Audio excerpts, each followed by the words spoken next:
মুক্তিযুদ্ধের পর প্রথমবারের মতো পাকিস্তানের সাথে সরাসরি বাণিজ্য শুরু। বিস্তারিত দেখুন অগ্রযাত্রার ডেস্ক রিপোর্টে। পাকিস্তান এবং বাংলাদেশ 1971 সালের মুক্তিযুদ্ধের পর প্রথমবারের মতো সরকারি পর্যায়ে সরাসরি বাণিজ্য পুনরায় শুরু করেছে। শনিবার এক্সপ্রেস নিউজ জানিয়েছে, প্রথম সরকারি অনুমোদিত পণ্যের চালানটি এখন পাকিস্তানের পোর্ট কাসিম থেকে যাত্রা শুরু করেছে।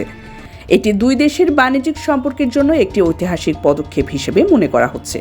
প্রতিবেদনে বলা হয়েছে, বাংলাদেশ পাকিস্তানের সঙ্গে 50,000 টন চাল কেনার চুক্তি করেছে, যা ট্রেডিং কর্পোরেশন অব পাকিস্তানের মাধ্যমে সম্পন্ন হয়েছে।